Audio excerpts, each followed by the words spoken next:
ఇంత గంభీరం, ఇంతసేపు మన మనసులో ఉన్న భారమంతా తొలిపేశాడు స్వామి.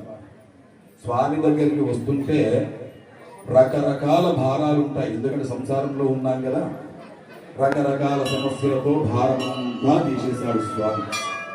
ఆ భారాన్ని తీసేయడమే కాదు, ఇప్పుడు ఆ స్వామికి మన కోరికలన్నీ జోలపాటల రూపంలో స్వామి వారికి తెలియజేసేసుకుని ఈ రోజు కార్యక్రమాన్ని సుసంపన్నం చేసుకొని, అట్లాగే ఇంతకుముందు 2 విషయాలు చెప్పాను.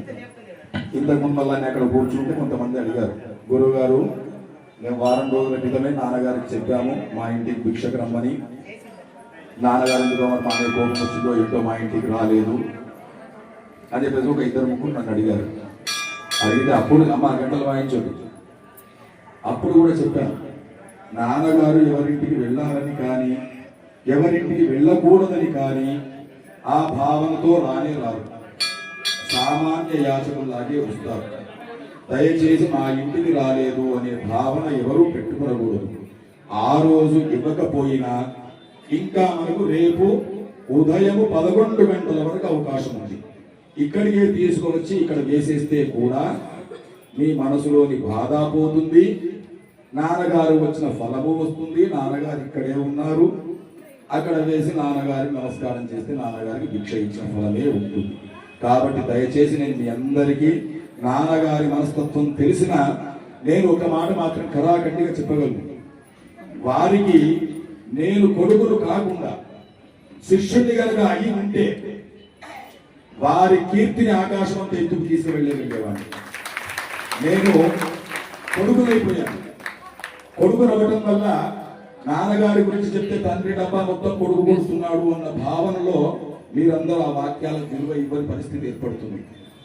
ఆ ఒక్క కారణంతో నేను చెప్పలేకపోతున్నాను నాన్నగారి గొప్పతనం గురించి. ఈరోజు మీకు అనిపించవచ్చు ఎన్నో, అంటే నా గురించి గొప్పగా చెప్పుకోవడం కోసం కాదు, వ్యక్తిగతమైన జీవితాల నిత్యావసరాలన్నీ కూడా వదులుకొని నాన్నగారి వాక్య ప్రమాణాన్ని తీసుకొని ఈ క్షేత్రానికి సేవ చేస్తున్నామంటే అది వారిలో ఉన్న గొప్పతనము అదేంటి అనేది హృదయంలో మాకు తెలుసు, దగ్గర శిష్యులందరికీ తెలుసు. ఇప్పటికి కూడా నేను ఘంటాపథంగా చెప్తున్నాను, ఒకవేళ నేను కనుక నాన్నగారికి కుమారుడిగా పుట్టి ఉండకుండా ఉంటే శిష్యుడే కనుక అయ్యి ఉంటే నా జీవితం ఇంకా గొప్పగా నాన్నగారి కీర్తిని స్మరించుకుంటూ జీవించిపోయేవాడిని. నా జీవితం ఇంకా గొప్పగా ధరించిపోయేది. కాకపోతే దానికన్నా గొప్పగా ఇప్పుడు ధరించిందని ఆ సంతోషం మాత్రం చాలా ఎక్కువ ఉంది.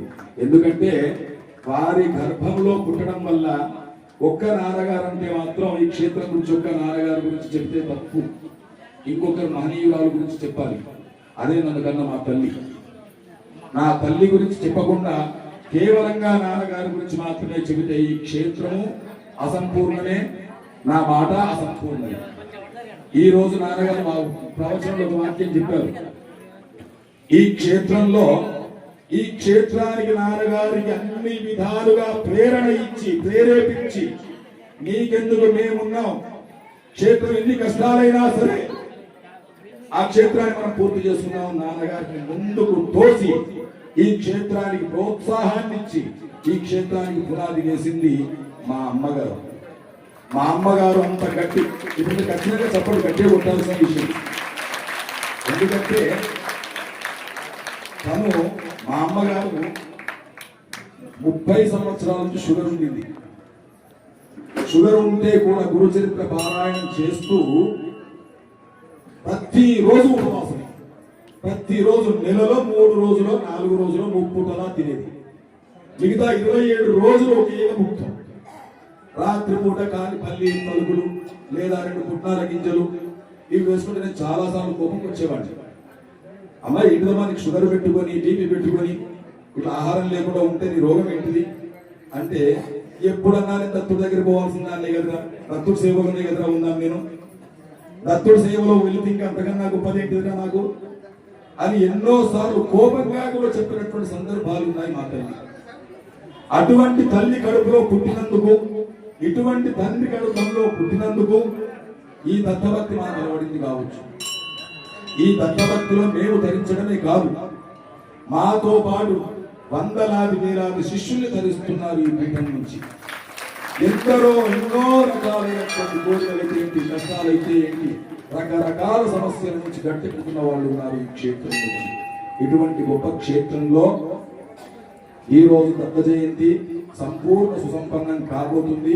అలాగే రేపు జరగబోయేటువంటి కలశ వితరణ ప్రసాదాన్ని, కలశ ప్రసాద వితరణాన్ని దానికి అంతా చేసేసుకుని మనం అందరం కూడా అద్భుతంగా చేసుకుందామని ఆ కార్యక్రమానికి అందరూ కూడా ఈ రోజు ఎలాగైతే వచ్చారో మధ్యాహ్నం 12:30 గంటలకల్లా రేపు వచ్చి ఆ అన్నదానంలో పాల్గొని, నేడు వచ్చిన వాళ్ళు కూడా అందరూ భోజనం చేసుకోకుండా వెళ్ళకూడదు. మహాప్రసాదం, దత్తుడు అంటేనే భిక్ష, భిక్ష అంటేనే దత్తుడు. ఈ మధుకరి ప్రసాదాన్ని త్యాగం చేయకుండా అందరూ కూడా అద్భుతంగా వెళ్ళాలని కోరుకుంటూ, అట్లాగే మాకు వెన్నంటి ఉంటూ మాకు నిరంతరం మా వెనకాల ఉండి అండదండలుగా ఉండే వ్యక్తులు, ఈ క్షేత్రం గొప్పగా అవడానికి ఇద్దరు వ్యక్తులు ప్రధాన వ్యక్తులు. చాలా మంది ఉన్నారు, ఇందులో ఇద్దరు వ్యక్తులు మాత్రం ప్రధానంగా ఉన్నారు. అందులో మొట్టమొదటి వారు, ఇప్పుడు మీరు చేతులు గట్టిగా పెట్టుకుంటాయి, ఎందుకంటే ధర్మాత్మల కోసం ప్రోత్సాహాన్ని ఇవ్వడానికి చేతులు గట్టిగా ఉండాలి. ధర్మాత్మలు చెప్పిన తర్వాత ఇప్పుడు నేను చెప్తాను, గట్టిగా కొడుతున్నాను. ఆ ధర్మాత్మల్ని ప్రోత్సహించినప్పుడు ఈ చేతులు దండగా. ఆ ఇద్దరు వ్యక్తుల్లో మొదటి వారు శ్రీ చిట్టుమిల్ల హరిప్రసాద్ గుప్త గారు, గట్టిగా కొట్టాలి. దాని తర్వాత మాకు ఎప్పుడు కూడా వెల్విషర్గా ఉంటూ, ఏ రోజు కూడా అహంకారాన్ని చూయించకుండా, తాను ఒక వ్యాపారవేత్తనని, తాను ఒక ధార్మికుడనని, ఏ రోజు కూడా ఇంత కించిత్తు అహంకారాన్ని చూయించకుండా, వయసులో నేను వారికన్నా చాలా చిన్నవాడిని, ఇక హోదా విషయానికి వస్తే అసలు వారికి చదువుకోవడం కూడా. అటువంటి వ్యక్తి మన ధన్పాల్ సూర్యనారాయణ గుప్త గారు. వారిని మనం ఈ ఇద్దరు వ్యక్తులతో పాటు చాలా మంది టీం ఉన్నారు, వాళ్ళందరూ కలిపి మన యొక్క ఆశ్రమాలయాన్ని ఈ స్థాయి వరకు అయితే తీసుకొచ్చారు. దాని తర్వాత మనం ఏం చేద్దామనేది నాన్నగారు ఇంతకు ముందే చెప్పారు. అయితే ఈ కార్యక్రమాన్ని హరిప్రసాద్ గుప్త గారు దంపతి సమేతంగా రండి. ఇక ఈ కార్యక్రమాన్ని సుసంపన్నం చేసుకోవడానికి ఇప్పటి వరకు మనం అప్పుడే మధ్యాహ్నం 12 గంటలకే స్వామివారిని ఊయలలో వేసేసాము. ఇక ఇప్పుడు మనకు మిగిలిందేంటి, నామకరణం చేయాలి. స్వామివారికి చేద్దామా? స్వామివారికి నామకరణం చేద్దామా? చక్కగా స్వామివారిని లాలి పాటలతో, నాయన ఉంటే ఇంకొక మైకు నాకు ఇవ్వగలిగితే సంతోషిస్తాను. ఇబ్బంది అయితే పెట్టట్లేదు కదా, మీకు కంఠశోష తగ్గించి నేను కంఠశోష పెంచుకుంటున్నాను. ఆయన హర నమ పార్వతీపతయే హర మహాదేవ. చింతామణి గణపతి మహారాజుకి, లక్ష్మీ నారసింహ గోవింద, సంతాన నాగేంద్ర భగవానికి, అవధూత చింతన శ్రీ గురుదేవ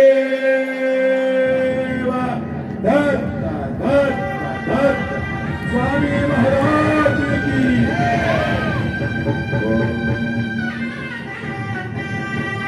అరే నాన్న అటు పక్షవాలే రామన్న, ఒకసారి రాలే నాన్న, పక్షవాలు తీసుకోవాలి పిల్లలు కన్నయ్య.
शोभातीतौ संकल्पित श्रीमद्दत्त जयंती महोत्सवं गत्वेन श्री महादत्त जयंती महापर्व काले महापर्व दिवसीय दत्तात्रेय स्वामी देवतः प्रीत्यर्थं डोलारोहणानन्तरे शरणामकरण महोत्सवाख्ये कर्मणि यथाशक्ति नामकरणाख्यं कर्म करिष्ये చేతులు పట్టుకొని చేతులు జోడించుకొని అలాగే నాన్న బుజ్జి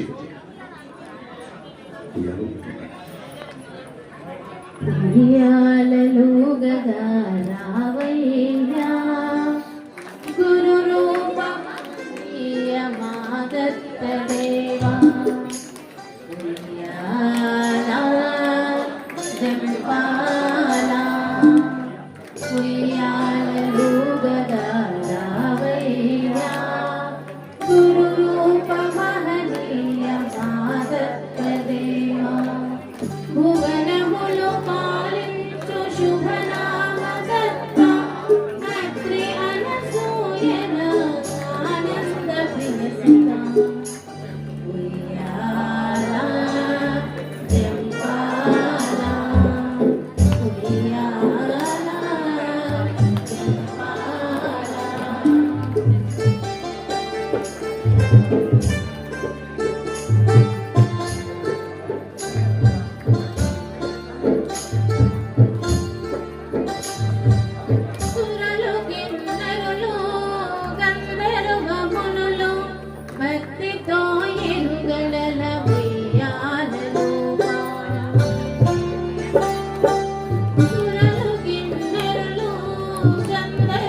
సూర్యసుతం ఉయ్యాల జంపాల ఉయ్యాల జంపాల. అవధూత చింతన శ్రీ గురుదేవ. అందరం చేతులు పైకెత్తి స్వామివారిని చేతులు పైకెత్తి స్వామివారిని నామకరణం చేస్తున్నాం. ఆనాడు అత్రి అనసూయలకు వచ్చినటువంటి భాగ్యము ఈనాడు మనందరికీ వచ్చింది. ఇక్కడ ఉన్న వాళ్ళం మనమంతా అత్రి మహామునులమే, ఇక్కడ ఉన్న వాళ్ళమంతా అనసూయలమే. అత్రి మహాముని అంటే అత్రి అంటే మూడు లేనివాడు. ఏమి మూడు లేనివాడు? అత్రి మూడు లేనివాడు. ఏమి లేవు? అహంకారం లేదు, మోహం లేదు, కామము లేదు, స్వార్థం లేదు. ఇవి మూడు లేనివాడు అత్రిముని. ఇందులో మనం అత్రిముళ్ళం ఎంతమంది ఉన్నామో మనమే చూసుకుందాం. లేకపోతే ఇక మీదట అత్రిముళ్ళం అవుతాం. ఇక అనసూయలం కావాలి. అనసూయలు ఎవరవుతారు? అసూయ లేనిది అనసూయ. ఎందుకంటే మనకి ఎటువంటి బాధతో బతుకుతున్నాం, మనం పక్కింటోడు బాగుపడ్డాడంటే ముందు మనం ఏడుస్తాం. వాడు సంతోషంగా ఉంటాడు, మనం ఏడుపులతో గడిపేస్తాం. ఆ జీవితం గడుపుతున్నాం మనం. అటువంటిది లేనిదే అసూయ, లేనిదే అనసూయ. ఇక్కడ అనసూయలం మనం ఎంతమంది అవుతాం? ఇప్పటి నుంచి అందరం అనసూయలం అత్రిమునులం అవుతూ ఇప్పుడు నామకరణం చేద్దాం. గట్టిగా స్వామివారిని అంతా చేతులు జోడించుకొని చెప్పింది చెప్పండి. ఓం దత్తాత్రేయాయ నమః.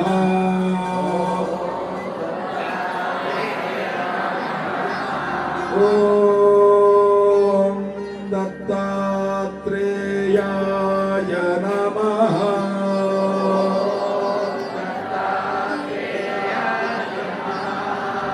ఓం దత్తాత్రేయాయ నమః.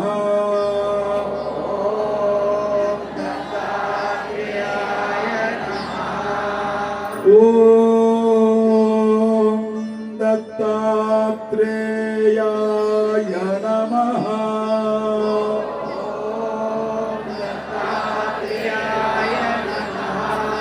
ఓం దత్తాత్రేయాయ నమః.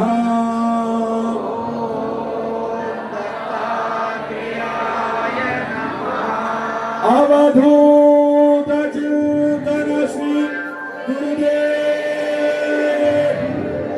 దత్త దత్త దత్త అఖిలాండకోటి బ్రహ్మాండ నాయక రాజాధిరాజ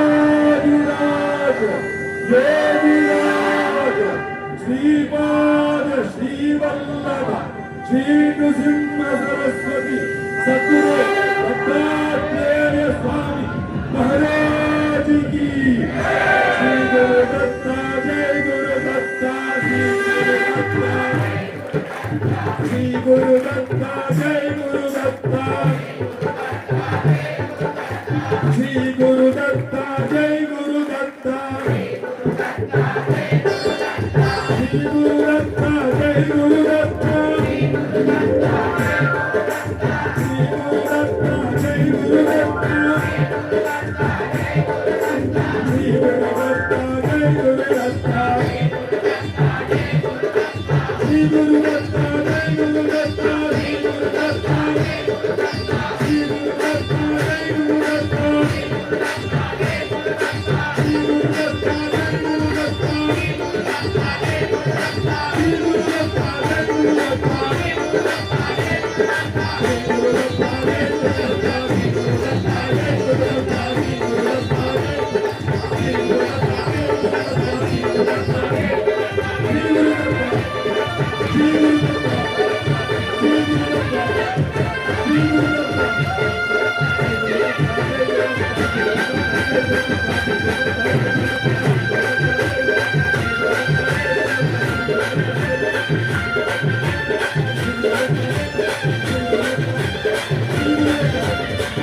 సుముహూర్తో అస్తు. ఇక ఈరోజు ఇంత గొప్ప సుదినాన్ని ఇంత అద్భుతంగా ముగించుకోగలిగామంటే మీరందరూ ఏమంటున్నారంటే గురువుగారు చేస్తున్నారు దత్త జయంతి, గురువుగారు చేస్తున్నారు దత్త జయంతి. ఈ గురువు గారికి ఎంతో మంది దాతలు సహకరిస్తే కానీ ఈ దత్త జయంతి సంపూర్ణమవ్వలేదు. చాలా మంది శిష్యులు, చాలా మంది భక్తులు ఇతోధికంగా అన్ని రకాలుగా సహాయ సహకారాలు అందజేస్తూ ఎదుగుగా దత్తాత్రేయుని కరుణామయుడు. ఆయన కోసం మేము ఎక్కడెక్కడికి వెళ్ళినా ఆనందంగా స్వామి తెచ్చుకున్నారు. కానీ మమ్మల్ని పంపించింది స్వామియే, ఈ ఉత్సవాలు చేయించుకుంటున్నది స్వామియే. కానీ కీర్తి మాత్రం మా ఇరువురికి ఇస్తున్నారు ఆ స్వామి. అంత దయామయుడు స్వామి. ఇప్పుడు కూడా చెప్పండి కొట్టకపోతే వింటున్నట్టు అర్థం కాదు. వింటున్నారో లేదో నాకు తెలియట్లేదు. వింటే చెప్పండి కొడతారు. పొద్దున్న నుంచి కూర్చున్నాం 11 అయ్యగారు ఒకటే వాయిస్తున్నాడు. ఇటు మేము వాయిస్తున్నాం, అటు పక్కన ఆర్కెస్ట్రా వాళ్ళు వాయిస్తున్నారు, మధ్యలో వచ్చి అయ్యగారు మాట్లాడుతున్నాడు. ఈ వాయిపులు ఏంటి అనుకుంటే దత్త జయంతి ఉత్సవాల్లో దత్తుణ్ణి మనం చూడనట్టే లెక్క. దత్తుణ్ణి ఎలా చూస్తాం? మంత్రాలు చదువుతాం. మంత్రాలు మనకి ఏమర్థమవుతుంది? సంస్కృతం సరే మా గుడి పండితులకు అర్థమవుతుంది, మరి మిగతా వాళ్ళకి అర్థం కావద్దా? అందుకోసమే ఈ ముచ్చట్లని. ఈ ముచ్చట్లు కావాలన్నా అవుతా? కావాలన్న వాళ్ళు చెప్పండి ఉంటాడు, వద్దన్న వాళ్ళు నన్ను ఉంటాడు. గురుదేవ దత్త స్వామి మహారాజుకి జై. ఇక ఇది ఈ మన దేవాలయంలో 12వ సంవత్సరం దత్త జయంతి ఉత్సవము. సంపూర్ణ దత్త జయంతి ఉత్సవం మనది 37వ సంవత్సరం. 37వ సంవత్సరాలుగా ఎంతో మంది భక్తులు ఉద్ధరిస్తూ, ఎందరో వేలాది మంది భక్తులను ఉద్ధరిస్తూ మన కలశ ప్రసాదాలు దేశ విదేశాలకు కూడా వెళ్తాయి, ఎక్కడెక్కడికో వెళ్తాయి. ఎక్కడెక్కడో ఉన్నారు స్వామి భక్తులు, అక్కడెక్కడి నుంచో వచ్చి ఇక్కడికి వస్తారు. అటువంటి మహిమ కలిగిన మన దత్త జయంతిని దిగ్విజయం చేయడం మాత్రమే మన పని పూర్తయిపోదు. ఈ దేవాలయము స్వామి మనందరి కోసం స్థిర నివాసమై ఇక్కడ ఉన్నాడు. ప్రతి గురువారం 5 వారాలు మీరు వచ్చి స్వామి వారిని అభిషేకించుకొని వెళ్ళి చూడండి. నేను చెప్పిన సత్యమైన మాటలని మీరే చెబుతారు. అయ్యా మీరు చెప్పినవన్నీ సత్యం అని చెప్పేసి మీరే చెబుతారు. అంత మహిమ కలిగిన స్వామి మన దత్త స్వామి. ఆయన కరుణ నిరుపమానం. దేనితో తోచడానికో మాటలతో చెప్పడానికో శక్యమయ్యేది కాదు.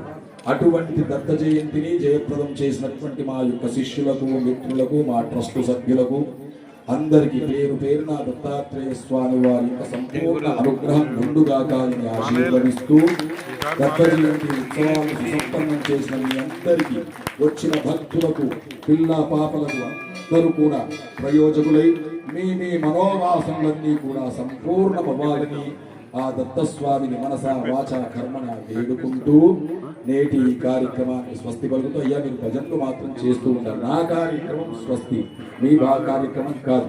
మీ కార్యక్రమం చక్కగా దత్తనామస్మరణ చేస్తూ ఈ కార్యక్రమాన్ని మనం ముందుకు తీసుకెళ్దాం. ఎవరు కూడా తోసుకోకుండా ఒకరు మాత్రమే వచ్చి స్వామివారిని దర్శించుకొని ఆనందంగా వెళదాం. ఇక ఈ కార్యక్రమాన్ని సుసంహితం గతంలో ముందే చెప్పాను కదా, ఈ కార్యక్రమం ముందు ప్రారంభం కాకముందే ఒక మాట చెప్పాను. మాకు అన్ని విధాలుగా అండదండలు ఉంటున్న మా సూర్యనారాయణ గుప్త గారికి ప్రత్యేక ధన్యవాదాలు తెలియచేసుకుంటూ, నేటి కార్యక్రమానికి వారు వస్తామన్న సమయానికి రాలేని కారణంగా ఇంత సమయం, ఎందుకంటే మనకు 1 గుడి, ఆయనకు 100 గుళ్ళు.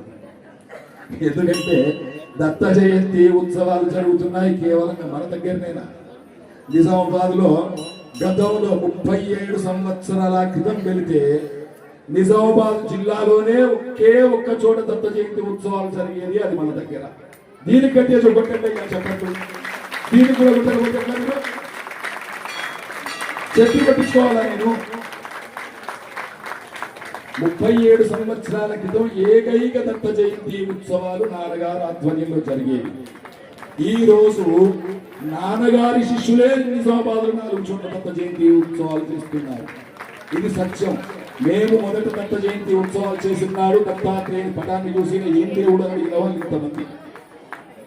దత్తాత్రేయుడు తెలియని వాళ్ళు ఈ రోజు నిజామాబాద్ లో దత్తాత్రేయుని పటాన్ని చూడగానే మనాన్ని గుర్తు చేసుకుంటారు. దత్తమంతులు అంటారు, దత్తస్వామి అంటారు, దత్తాయ గురువు గారు అంటారు. అంతటి ప్రచారాన్ని చేశారు స్వామి వారిని. నేటితో 37 సంవత్సరాలు పూర్తి చేసుకుని 38వ సంవత్సరానికి దిగ్విజయంగా ముందుకు వెళ్ళటానికి ప్రతి గురువారం మనం ఇక్కడికి వచ్చి స్వామి వారిని దర్శించుకునే తీరుదామనే వాళ్ళు ఖచ్చితంగా ఉదయం 6 గంటల నుంచి 11:30 గంటల వరకు ఉదయం దేవాలయం తెరిచే ఉంటుంది. చక్కగా స్వామి వారిని దర్శించుకొని 5 వారాలు వచ్చి చూడండి. మన మనోవాసనలన్నీ నెరవేరకపోతే నన్ను అడగండి. దత్తాత్రేయుని కృప అంత గట్టి. ఇక ఇంతటితో నా కార్యక్రమానికి సంపూర్ణం తెలియజేసుకుంటూ, అయ్యా మీరు వచ్చిన వాళ్ళు ఎవరు కూడా భోజనాలు చేయకుండా వెళ్ళొద్దు. దయచేసి మీరు భజన పూర్తి చేసుకోండి అయ్యా. మీ